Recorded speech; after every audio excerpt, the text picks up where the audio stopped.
શિવાલય આશ્રમમાંથી બોલું છું.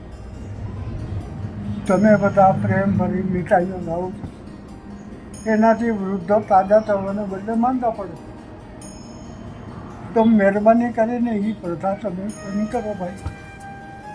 અમારે મીઠાઈ ખાવી નથી, પણ એના બદલામાં વૃદ્ધોની અંદર કંઈ શક્તિ આવે તો તમે ફ્રૂટો લાવો, એની પ્રથા શરૂ કરો.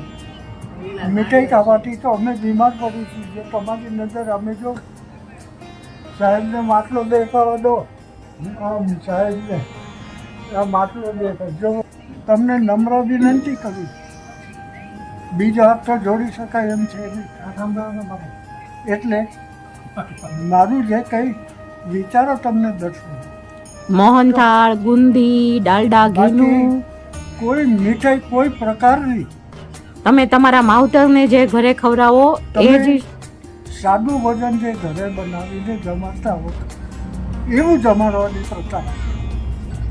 મિષ્ટાનથી માણસ તાજો નથી થતો, ઉલટાનું શરીરથી નુકસાની. અને તમે લાવો એટલે અમારે ખાધા વગર છૂટકો નથી. તમે લાવો પ્રેમથી તો અમે તમને ના નથી પાડી શકતા. એટલે મહેરબાની કરીને તમે તમારા વિચારોને બદલો. હા, બસ તમારા પાસે મારી એટલી જ વાત.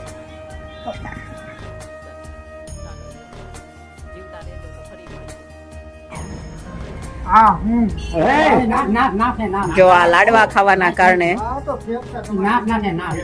પરિસ્થિતિ.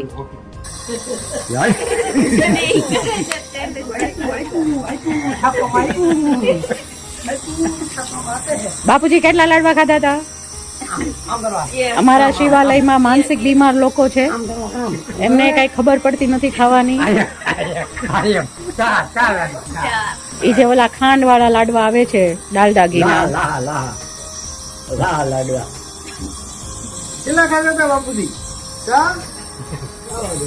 લોકોને એવી પ્રાર્થના કરીએ જ છીએ કે તમે આવું ડાલડા ઘીનું ખાંડ વાળું નહીં લઈ આવો. બાપુજી લાડવા ખવડાવ્યા હતા.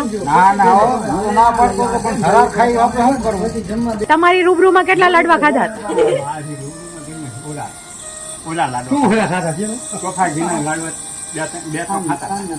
કેટલા લાડવા ખાધા હતા બાપુજી? કેટલા ખાધા હતા એ કયો? કેટલા લાડવા ખાધા હતા બાપુજી? આ તો આશ્રમ છે, લોકો તો લઈ આવે, આપણે ધ્યાન રાખવાનું.